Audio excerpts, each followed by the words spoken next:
Welcome back to Broadcasting Seeds, the show where we take a deep dive into the strange, the unexplained, and the downright unsettling. I'm your host, Bennett Tanton, here to plant a few thought-provoking seeds in your mind and see what grows. Whether it's cryptids lurking in the shadows, government cover-ups that make your skin crawl, or biblical truths hiding in plain sight, this podcast is all about peeling back the layers of reality and staring into the unknown. Today, we're diving headfirst into a topic that is as ancient as it is personal, spiritual warfare, but not just any kind of warfare, the kind that wages war on your mind, body, and soul while you're fasting for 40 days. Yeah, you heard me. As of this recording, I am 15 days, 17 hours, and 22 minutes into my fast, and let me tell you, it's been a journey. Physically, I feel like a machine. Spiritually, I feel like I'm sharpening my sword for a battle I can't even fully see yet. Mentally, well, let's just say the smell of fast food could almost lure me into enemy territory. Almost. This isn't just about giving up cheeseburgers and pizza or watching the clock tick down until I can eat again. This is about preparation.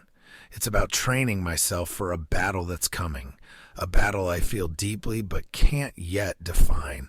I've always believed that I'm a warrior, and as the saying goes, I'd rather be a warrior in a garden than a gardener in a war. It's becoming clearer that I'm a warrior of God. This fast is my way of stepping into the garden, sword in hand, ready for whatever lies ahead. And let's not forget, this isn't my first brush with the supernatural. Earlier this year, I had a very real, very personal encounter with what I can only describe as a Lilith-like entity. That experience wasn't just unsettling, it was a wake-up call. It taught me that the battlefield isn't just out there. It's right here, in our homes, our hearts, and our minds. So grab your gear, folks. Today, we're unpacking the spiritual warfare that comes with fasting, diving into the unseen battles, and exploring how faith can prepare us for the unknown.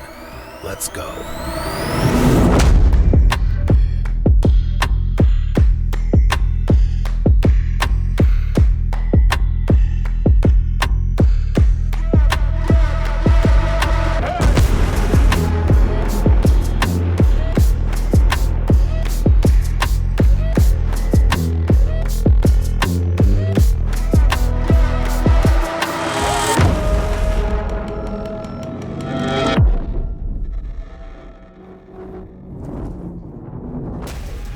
Fasting. It sounds so simple, doesn't it? Just stop eating, let your body rest, and boom, you're a spiritual ninja. Except it's not that simple, not even close. The physical aspect of fasting is like boot camp for your body. It's grueling, relentless, and, let's be honest, not glamorous. You don't exactly walk around glowing like a saint while your stomach growls louder than a diesel engine. But here's the kicker. This physical discomfort is part of the plan. Scripture refers to our bodies as temples, houses for the Holy Spirit. And like any house, a temple can accumulate junk. Think of fasting as spiritual spring cleaning. When we abstain from food, the body starts breaking down and flushing out toxins. Scientifically speaking, this is called autophagy, where your cells start repairing themselves and getting rid of old, damaged junk.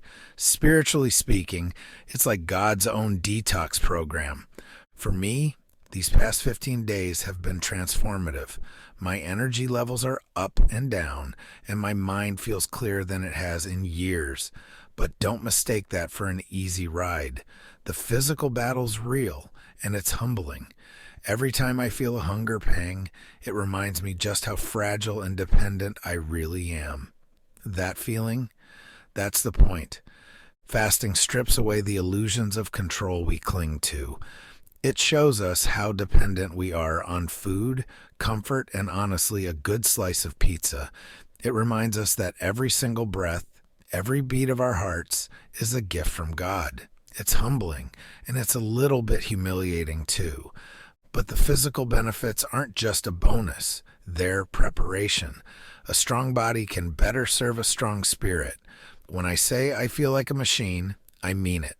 My body is adapting to rely on stored energy rather than constant food intake. It's a small glimpse of the resilience we're capable of when we align our habits with our purpose. And let's not ignore the symbolism here. If your body is a temple, fasting is like rebuilding it from the ground up, making it a fortress, ready to withstand the storms. As a warrior, I can't afford to have a weak temple. My body needs to be as ready as my spirit for whatever lies ahead. Here's where it gets interesting. The Bible tells us that fasting brings the flesh under submission. It's a reminder that our appetites, physical, mental, or otherwise, don't control us. But let me tell you, fast food is no joke. I've caught myself daydreaming about drive-through fries like they're the promised land. That craving, that's part of the spiritual battle, and we'll get into that next.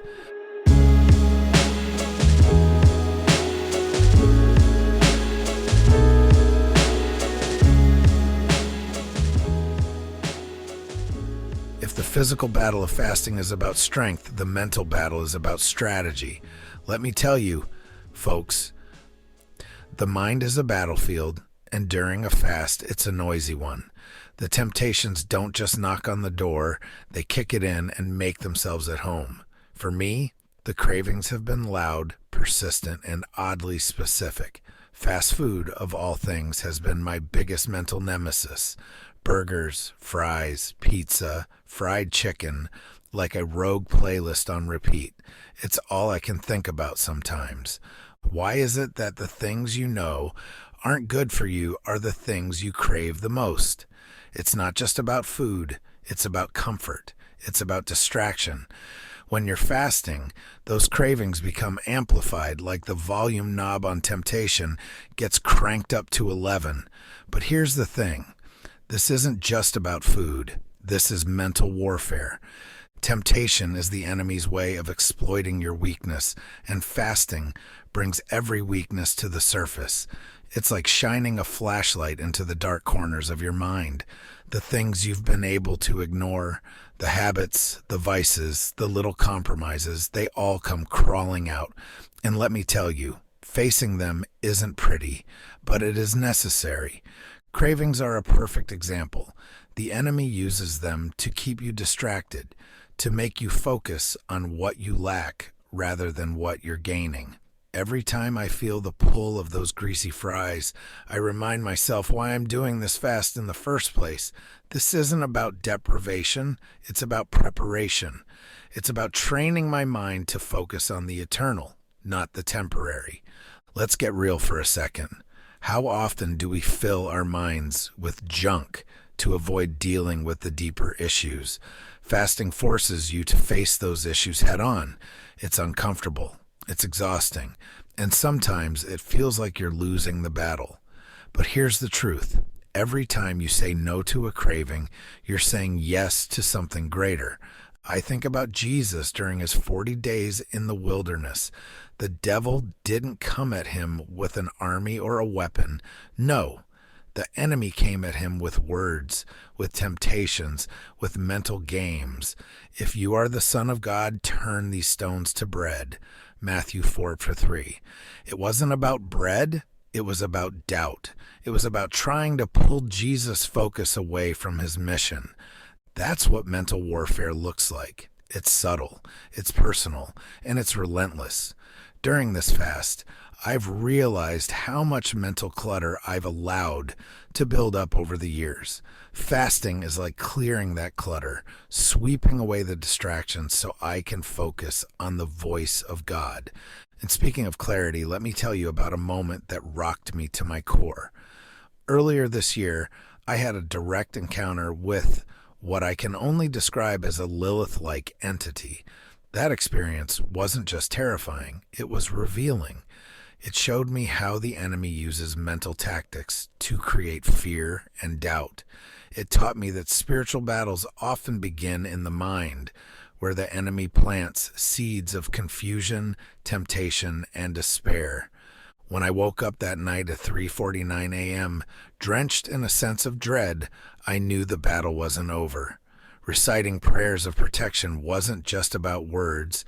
It was about reclaiming my mind, my thoughts, my focus. That's what fasting does. It equips you to recognize the enemy's tactics and fight back with clarity and purpose. The mental battlefield isn't easy, but it's where some of the most critical victories are won. And just like with any war, preparation is key. Fasting sharpens your mental defenses, making you more aware of the traps and more focused on the truth. Next up, we'll dive into the heart of this battle, the spiritual preparation that fasting brings.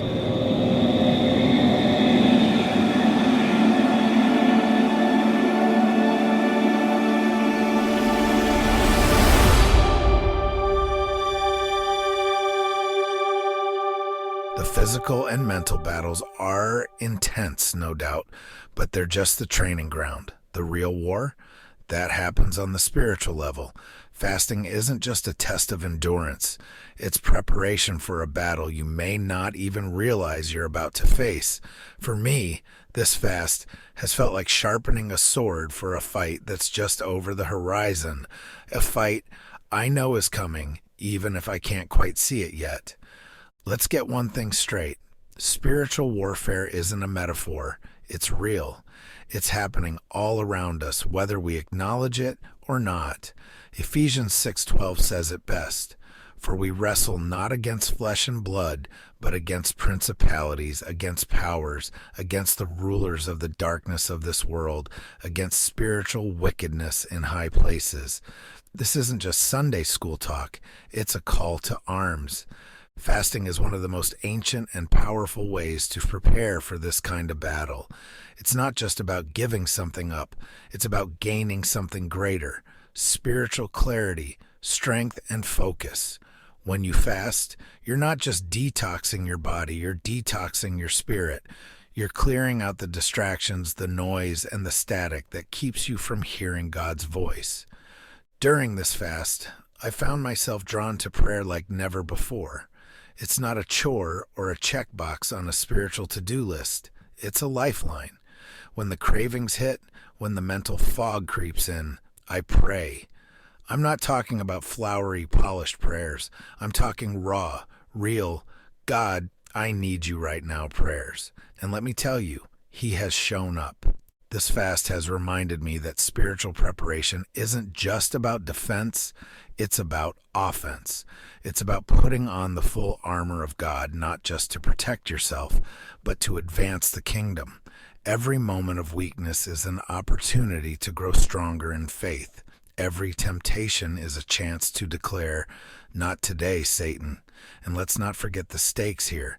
Spiritual warfare isn't just about you. It's about your family, your community, and the world around you. The enemy isn't just after individuals. He's after households, nations, entire generations. That's why fasting is so powerful.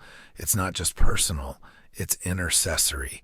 It's standing in the gap for those who can't or won't fight for themselves. Now, I'd be lying if I said this fast hasn't revealed some of my own blind spots. That encounter earlier this year was a wake-up call. It showed me how unprepared I was for the kind of spiritual attacks that can come out of nowhere. That night, I realized the battlefield wasn't just external, it was internal. The enemy knows our weaknesses, our fears, our doubts, and he exploits them. But here's the good news. God equips his warriors. Through fasting, I've learned to lean into that truth.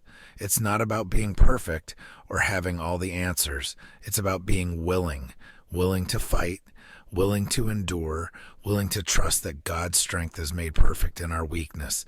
Fasting has also taught me that preparation isn't just about anticipating the enemy's moves.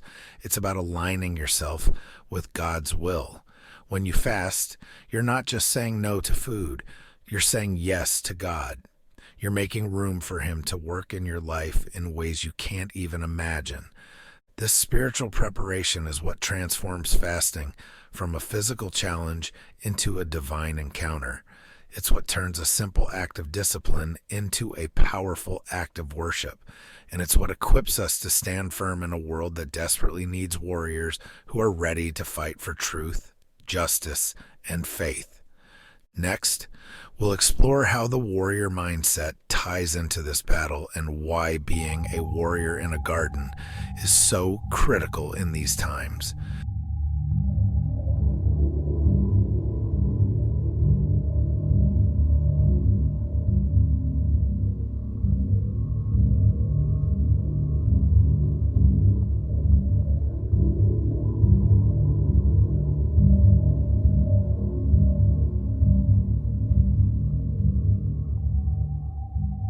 You've probably heard the phrase before.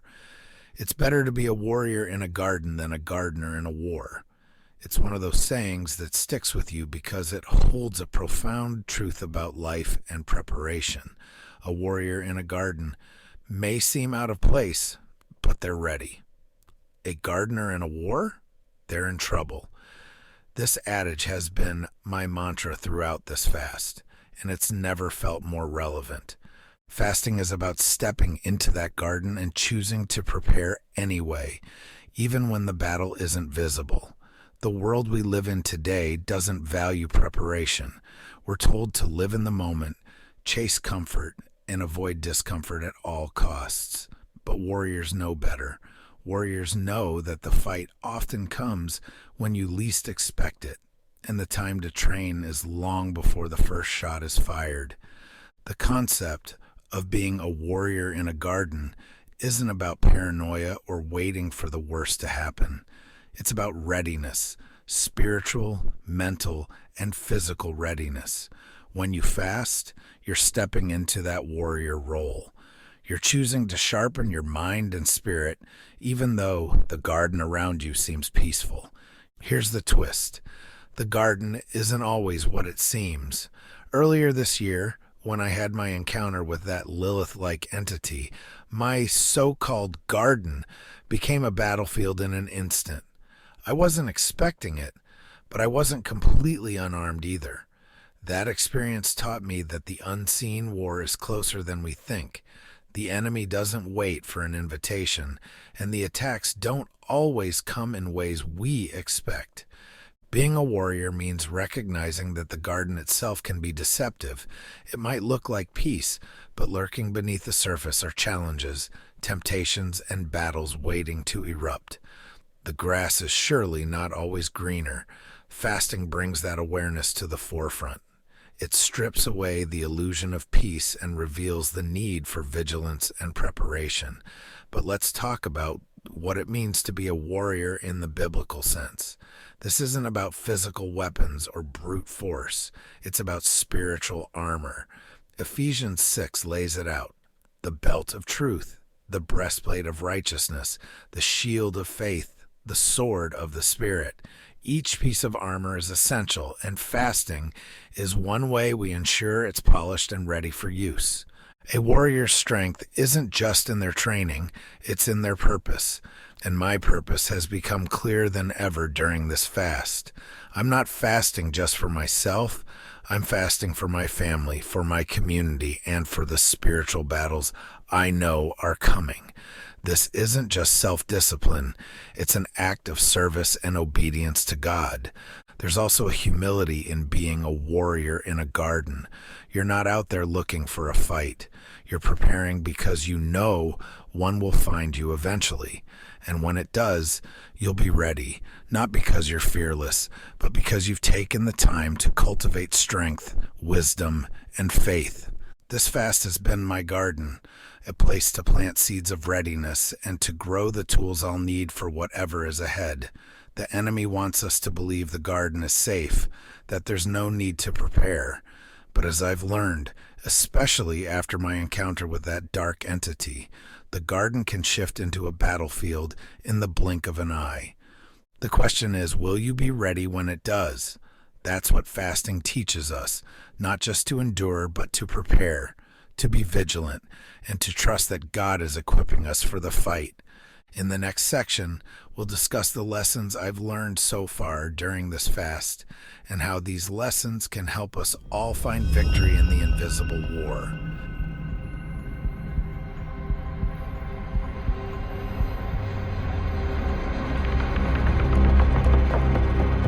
15 days into this fast, I've learned more about spiritual warfare myself and God's strength than I ever thought possible. The battle isn't over, and the finish line feels a long way off, but the lessons I've gathered so far have been invaluable.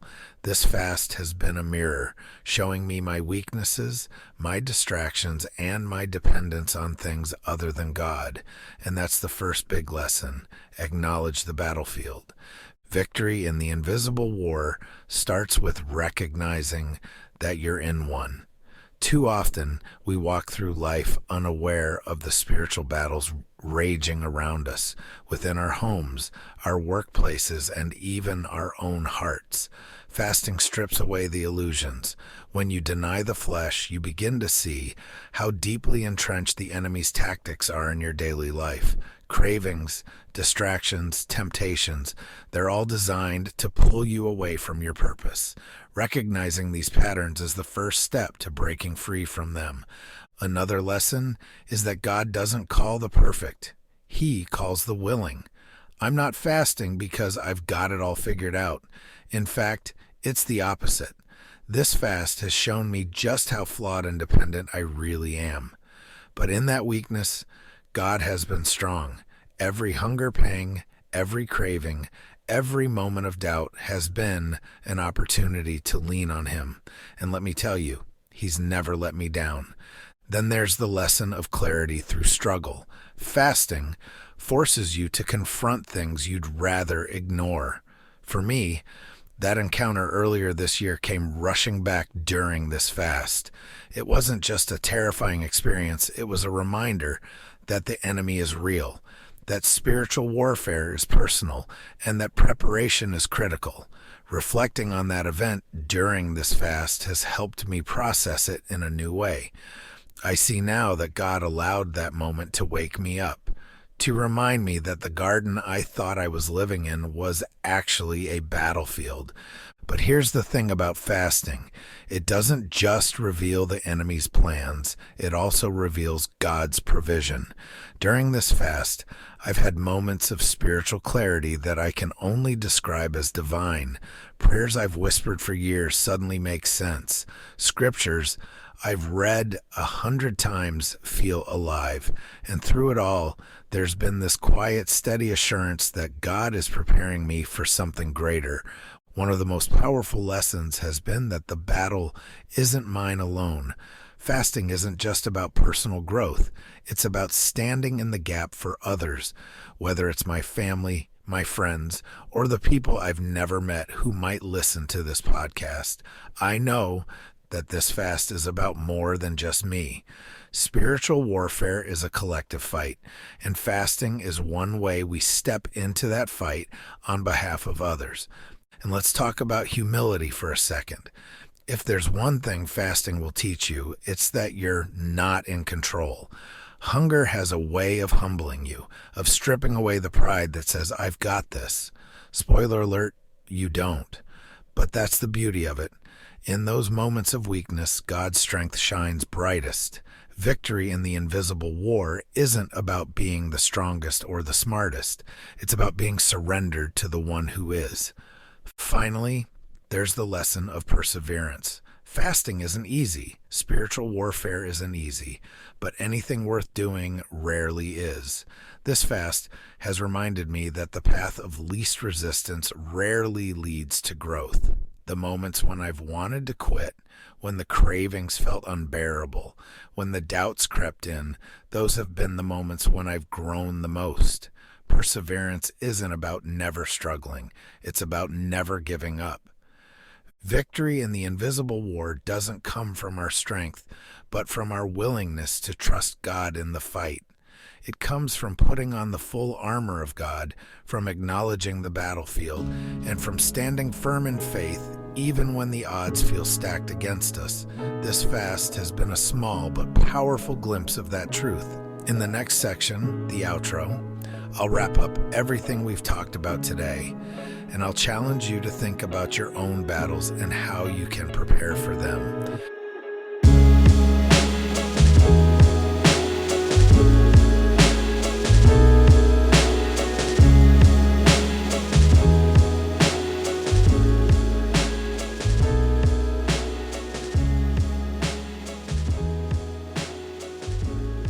That's it for today's episode of Broadcasting Seeds.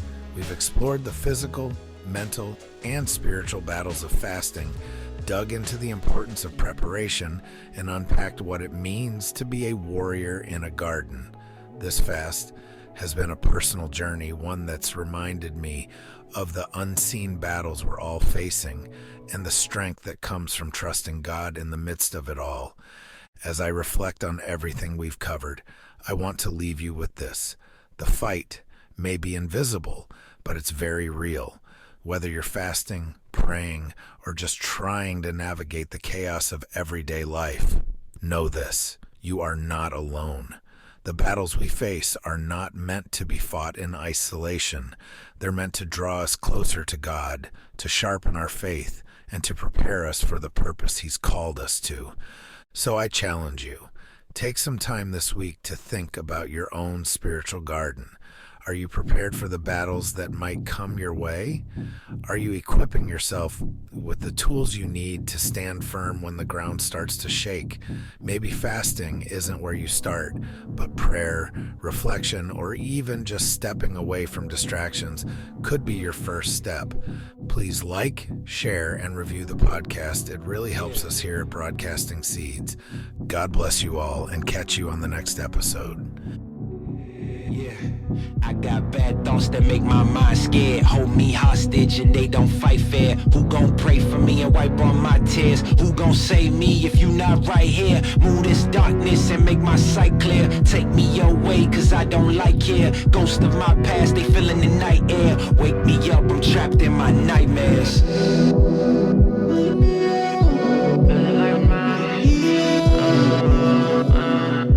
Wake me up, I'm trapped in my nightmares.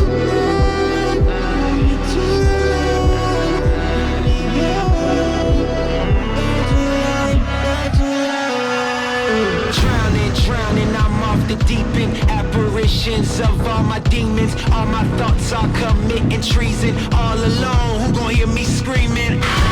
Manifestations of my fears. Regrets that stretched out for light years. Can almost touch the light, homie, it's right there. Body free but trapped in my nightmares.